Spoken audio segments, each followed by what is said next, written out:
Bonjour à tous et bienvenue dans cette nouvelle vidéo. Aujourd'hui, on va parler de prompt engineering. On va voir comment sur Midjourney, on peut améliorer ses prompts, ses requêtes afin d'obtenir les images que l'on souhaite. Mais avant de rentrer dans les conseils qui sont un peu plus théoriques, j'avais envie, en guise d'introduction, de vous montrer comment j'ai réalisé la miniature de cette vidéo. Je pense que ça peut être une bonne manière de vous montrer qu'en améliorant vraiment considérablement son prompt, on peut avoir de bien meilleurs résultats. Ok, donc là, on est sur Discord et tout d'abord, secret de la vidéo, vous ne le dites pas, pour réaliser la miniature, j'ai d'abord réalisé la photo de droite, donc l'image jolie, et ensuite la photo un peu moins jolie. Très concrètement, pour la photo moins jolie, je suis ici avec un prompt qui est tout simple, donc j'ai mis une fille blonde en train de tenir un gobelet avec une paille. Ça, c'est mon prompt.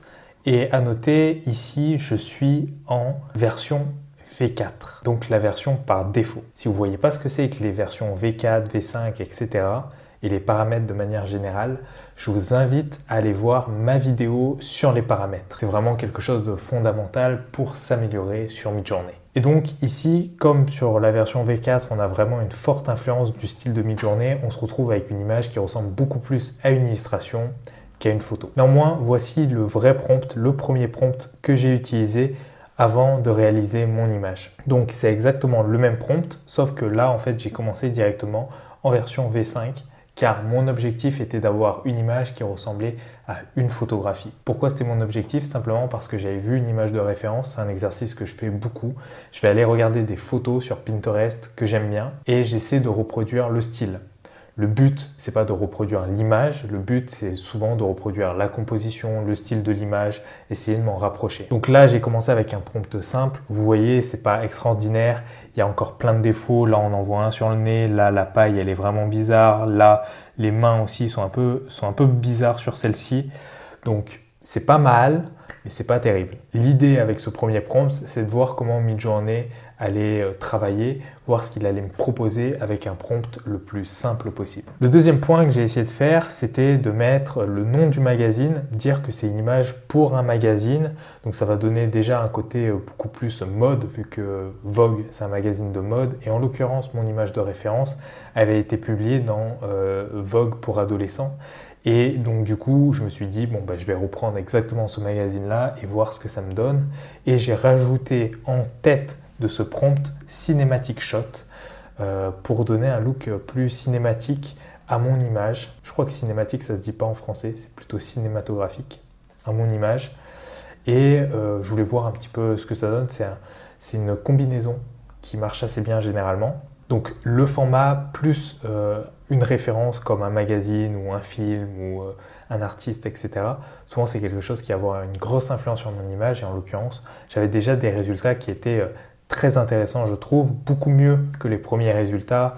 J'aime bien celle-ci, j'aime bien celle-là, j'aime beaucoup celle-ci. C'était un peu mon process. Le seul problème que je trouvais à ces résultats, c'était vraiment que je les trouvais trop numériques.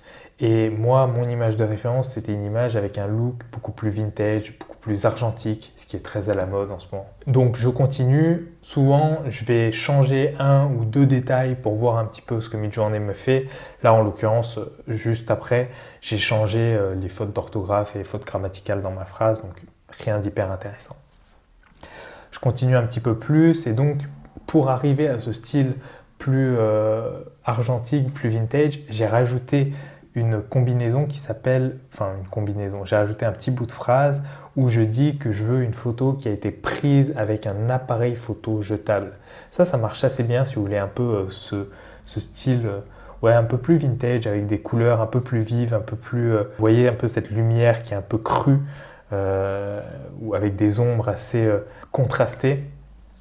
Ça marche assez bien. Bon, là j'ai fait d'autres essais, mais globalement, je ne vous les fais pas tous, mais j'ai supprimé ensuite Cinematic Shot pour garder seulement prise avec un appareil photo jetable.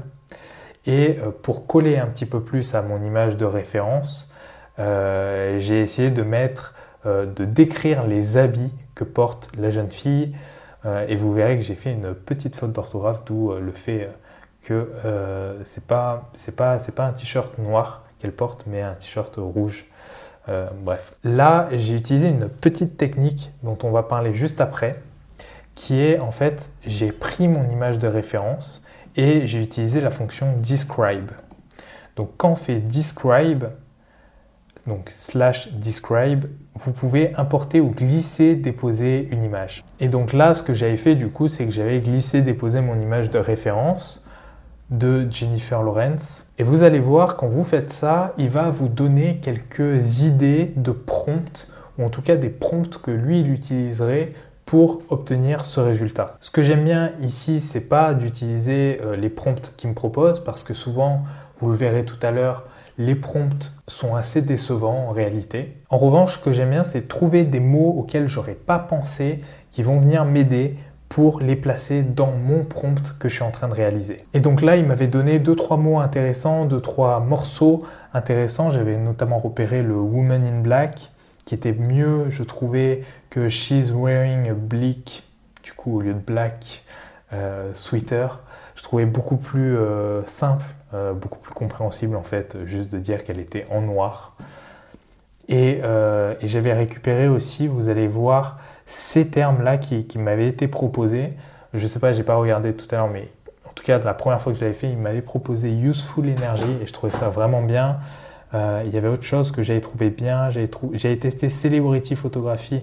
Je trouvais pas ça intéressant. Non, c'est tout. C'était vraiment Useful Energy que j'avais bien aimé et Woman in Black. Grossièrement, ici, donc j'ai copié-collé ce Woman in Black, mais du coup, lui, il n'avait pas mis Blonde Woman et il m'avait fait des portraits de jeunes filles brunes, ce qui m'intéressait pas trop. Donc je rajoutais mon blonde et là je réalise que j'ai perdu le côté white and red.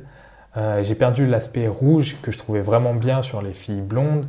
Ça va bien ensemble et donc du coup je l'ai remis et c'est à ce moment-là que je commençais à avoir des images vraiment intéressantes. Donc là, hop, j'ai testé d'autres choses comme années 90, etc.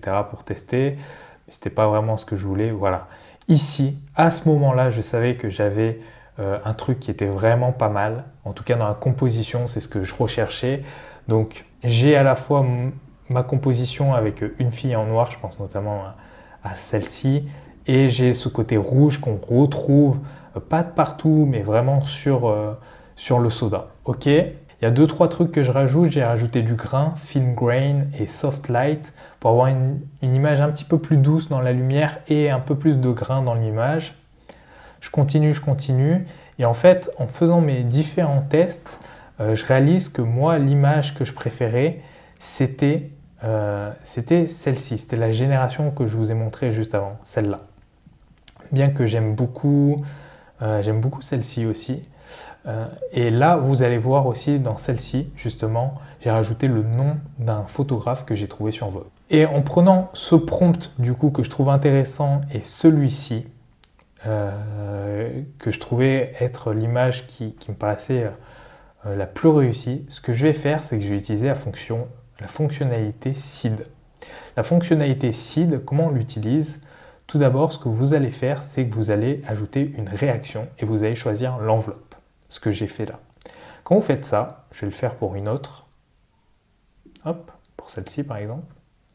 Quand vous faites ça, voilà. Vous attendez un petit peu et Midjourney vous envoie un message. Vous allez ici et ici vous avez le détail de la photographie. Et donc du coup, comme vous avez le détail de la photographie, vous allez pouvoir récupérer le seed. Et ce que ça vous permet de faire, c'est que ça vous permet de créer des images dans le même style que cette génération-là. En l'occurrence, du coup, j'ai repris le même style que cette génération-ci. Et c'est comme ça, du coup, que j'ai obtenu l'image ici. Donc si on revient, on a d'abord mon appareil photo jetable. Ça avait joué pour avoir un style plus argentique, plus vintage. On avait le nom du magazine qui m'avait donné une pose un peu plus fashion à mon modèle. On a évidemment comment elle est habillée et puis on a ce terme, la Useful Energy et le nom du photographe aussi qui est utile et qui va apporter vraiment quelque chose à l'image plus la fonctionnalité seed. Donc vous voyez comment on peut améliorer un prompt et pour tout vous dire, j'ai testé plein d'autres choses après. Moi j'aimais beaucoup cette image mais j'ai testé plein d'autres choses après pour voir ce que je pouvais faire. Et il y a des résultats qui sont vraiment pas mal, hein. J'aime beaucoup celle-ci. J'ai testé des ratios différents, mais pour la miniature, je trouvais que celle-là, c'était celle qui rendait bien. Bien que voilà, je vous les passe un petit peu en revue. Vous voyez, j'ai vraiment des images que je trouve intéressantes. Parfois, on voit ici le gobelet pas terrible, mais il y a des images où la position est un peu bizarre. Mais voilà, il y a des images qui sont sympas. Quand vous changez le nom du photographe, ça donne vraiment un style différent à l'image, une texture différente, une lumière différente. Là, c'est beaucoup plus contrasté, l'image est beaucoup plus dure. La lumière est beaucoup plus dure sur les personnes, mais c'est assez intéressant. Voilà pour cette introduction qui est un peu longue à mon avis, mais qui me semble utile et intéressante pour vous donner et pour vous montrer surtout comment on peut améliorer un prompt et comment, en améliorant le prompt, on peut obtenir de meilleurs résultats. Ce qu'il faut retenir, c'est que souvent, pour améliorer un prompt, on y va étape par étape. En tout cas, c'est ma méthode. J'y vais étape par étape. Je change des termes, j'essaie de nouveaux termes, je change la composition des phrases. Et je pars d'un concept que j'ai en tête. Maintenant, voyons quelques conseils plus basiques. Tout d'abord, la taille des prompts. Ce n'est pas parce que votre prompt sera plus long que votre image sera forcément meilleure. Si votre prompt est plus long, il faut qu'il soit précis et cohérent. Si votre prompt est plus court, à l'inverse, le poids de vos mots seront plus importants. Ils auront plus d'influence. Si vous n'avez que 2 mots, chaque mot aura 50% d'influence sur la phrase, pour vulgariser. Là, je vous mets 3 exemples, un prompt court, moyen, long. Ce qu'il faut savoir, c'est que dans les prompts courts aussi, le style de Midjourney sont des images qui ont été réalisées en V4. Le style de Midjourney a plus d'influence que sur les prompts qui sont longs, plus précis, où Midjourney, là, justement, va essayer de réaliser ce que vous lui avez donné. Dans le prompt court, il va appliquer son style qu'il a l'habitude, un style un peu fantaisiste, un peu plus proche de l'illustration que de la photo.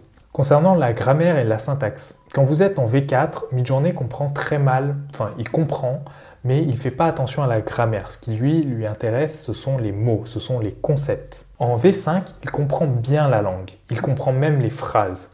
Donc en V5, vous pouvez faire des phrases si vous le souhaitez.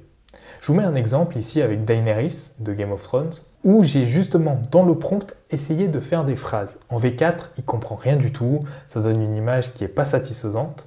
En revanche, en V5, l'image est très bien réalisée, je trouve. Un truc qui marche pour la V4 et la V5, ou en tout cas qui a son importance dans les deux versions, c'est le choix des mots. Quand vous choisissez un adjectif, choisissez-le bien. Utilisez un dictionnaire en ligne si vous le souhaitez pour trouver le bon mot, le bon synonyme qui correspond à ce que vous voulez dire, car ça a une influence. Troisième petit conseil, concentrez-vous sur ce que vous voulez et non pas sur ce que vous ne voulez pas. Si vous voulez une fête d'anniversaire sans gâteau, ne dites pas une fête d'anniversaire sans gâteau.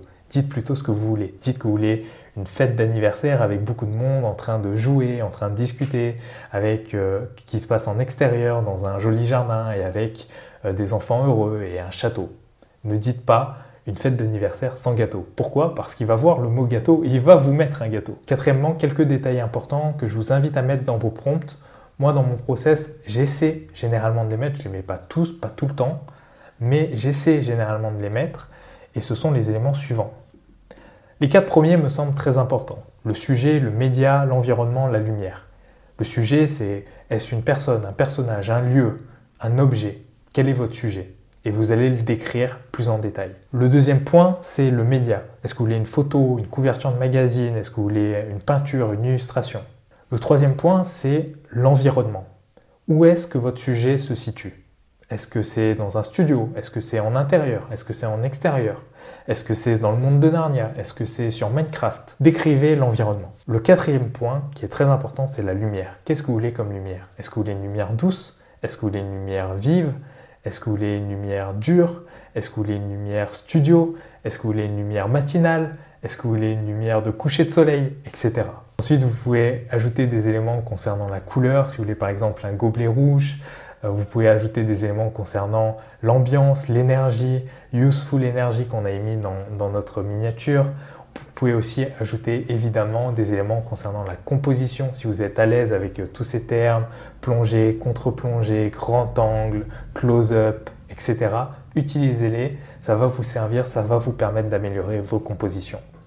Et Midjourney le met sur son site, tout ce qui n'est pas indiqué peut vous surprendre. Donc si vous avez une idée très précise de ce que vous voulez, indiquez-le dans votre prompt. Une fois que vous avez fait tout ça, une fois que vous avez commencé à composer votre image, à réaliser votre prompt, vous allez pouvoir ajouter un dernier truc à votre prompt, ça va être d'appliquer un style. Et c'est là où les artistes risquent d'avoir un coup d'avance sur n'importe quel utilisateur lambda. Toutes les connaissances artistiques, toute la culture de l'art que vous avez accumulée auparavant, ce sont des choses qui vont vous servir sur Midjourney. Et ça va vous servir pour appliquer justement le style que vous souhaitez.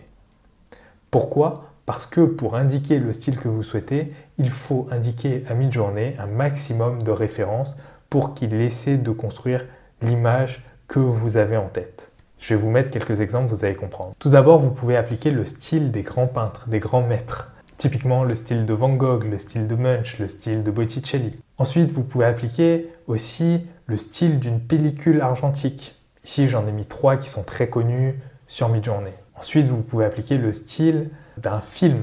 On a parlé des grands peintres, mais les Marvel, les films de Wes Anderson, de David Fincher, qui ont vraiment une patte très particulière, ça marche aussi. Vous pouvez aussi utiliser les mouvements artistiques. Vous n'êtes pas obligé d'utiliser exactement le nom d'un artiste ou le nom d'une œuvre ou d'un film. Vous pouvez vraiment parler du mouvement en entier.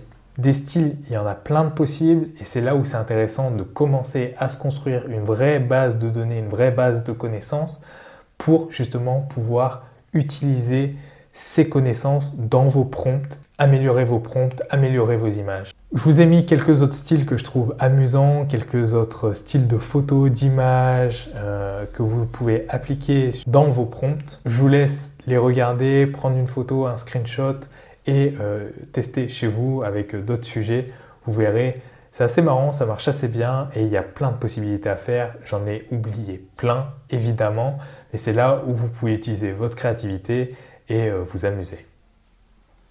Voilà pour ce nouveau tutoriel qui je pense est un petit peu plus long que les autres puisqu'on a vu à la fois mon process et à la fois quelques conseils. J'espère que ce tutoriel vous a plu, vous aura aidé ou vous aidera. N'hésitez pas à me dire en commentaire ce que vous en avez pensé, n'hésitez pas à me poser vos questions si vous en avez. N'oubliez pas également de vous abonner à la chaîne YouTube si ces tutoriels vous intéressent, si vous voulez en voir plus et si surtout vous ne voulez pas louper les prochains. Sur cette chaîne, on parle de Midjourney, mais on parlera prochainement de photos et de vidéos si ce sont des sujets qui vous intéressent. Abonnez-vous à la chaîne YouTube, ça me fera plaisir, ça va me permettre de la développer et ça va me motiver à continuer. Merci beaucoup d'avoir regardé cette vidéo. Sur ce, je vous souhaite une bonne journée et à la prochaine. Salut!